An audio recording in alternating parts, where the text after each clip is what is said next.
দলীয় প্ৰাৰ্থীৰ কেইজনমান আইটি সেলৰ বিষয়ববীয়া আমাৰ লগত বিপিএফ দলৰ কৰ্মৰাজিত আকৃষ্ট হয় তেখেতসকলে আমাৰ মাননীয় সৰ্বোচ্চ মন্ত্ৰী ইএম ছাৰৰ কৰ্মৰাজিত আকৃষ্ট হয় তেখেতসকলে বিপিএফ দলত যোগদান কৰাৰ কাৰণে আমাৰ লগত যোগাযোগ কৰিছিলে আৰু ইতিমধ্যে আমি তেখেতসকলক যোৱা 5 তাৰিখে ৰাতি ইএম ছাৰৰ লগত কথা বতৰা পতাই আমাৰ দলত যোগদান কৰা হৈছিলোঁ আৰু লগতে তেখেতসকলক আমি গামোচাৰে আদৰি লৈছিলোঁ আৰু তাৰপিছত আমি গোটেইখিনি কথা তেনেকৈ সমাপ্ত কৰি তেখেতসকলক আমাৰ ইএম ছাৰে সুধিছিলে যে কি কাৰণত নিৰ্দলীয় দলটো এৰি নিৰ্দলীয় প্ৰাৰ্থীজনক এৰি আমাৰ দলত আহিব বিচাৰিছে বুলি কওঁতে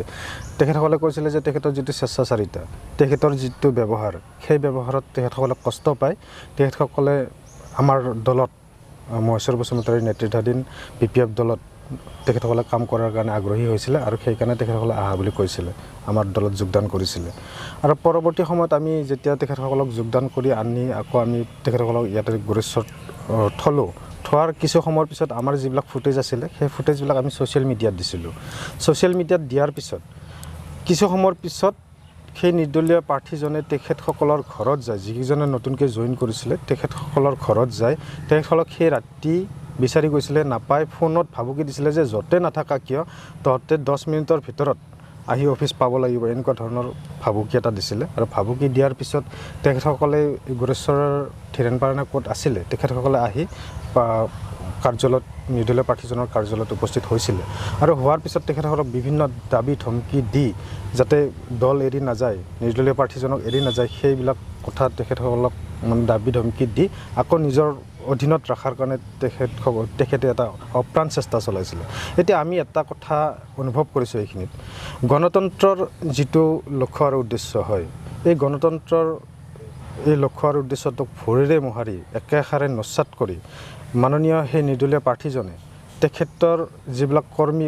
অতিষ্ঠ হৈ আছে আজিৰ তাৰিখত তেখেতসকলক ওলাই যোৱাৰ বা তেখেতসকলক কাম কৰাৰ কোনো ধৰণৰ সুবিধা দিয়া নাই আৰু তেখেতসকলে যাব বিচাৰিলে বলপূৰ্বকভাৱে তেখেতসকলক ধৰি ৰাখিছে আৰু সেইটো কাৰণে আমি তেখেতক ধিক্কাৰ দিছোঁ যাতে সকলোৰে গণতান্ত্ৰিকভাৱে কাম কৰাৰ অধিকাৰ আছে সকলোৰে বিচাৰ বিবেচনা কৰাৰ অধিকাৰ আছে সেই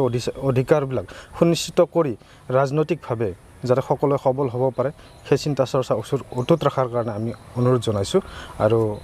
যাতে পৰৱৰ্তী সময়ত এনেকুৱা ধৰণৰ কোনো ধৰণৰ অগণতান্ত্ৰিক প্ৰক্ৰিয়াৰে এই মানে যিবিলাক মানুহক ডমিনেট কৰাৰ ব্যৱস্থা চলি আছে এইবিলাক যাতে নহয় তাৰ কাৰণে অনুৰোধ জনাইছোঁ আপুনি কেনেকৈ ক'ব পাৰে কি ধমকি দিছে বুলি কেনেকৈ গম কৰে মই এইকাৰণে কৈছোঁ যিকেইজনে আমাৰ লগত যোগদান কৰিব গৈছিলে ৰাতি ঘটনাটো ঘটাৰ পিছত আমি ৰাতিয়ে তেখেতসকলক ফোনত যোগাযোগ কৰাৰ আমি চেষ্টা চলাইছিলোঁ যেতিয়া আমি ছ'চিয়েল মিডিয়াত ফটো পাইছিলোঁ তাৰপিছত তেখেতসকলে ৰাতি আমাৰ ফোন ৰিচিভ কৰা নাছিলে ৰাতিপুৱা তেখেতসকলে নিজে আমাক ফোন কৰিছিলে আৰু আমাক যোগাযোগ কৰিছিলে যে আমাক দাবী ধমকি দি এনেকৈ ৰাখিছে আমি যাব পৰা নাই আমাক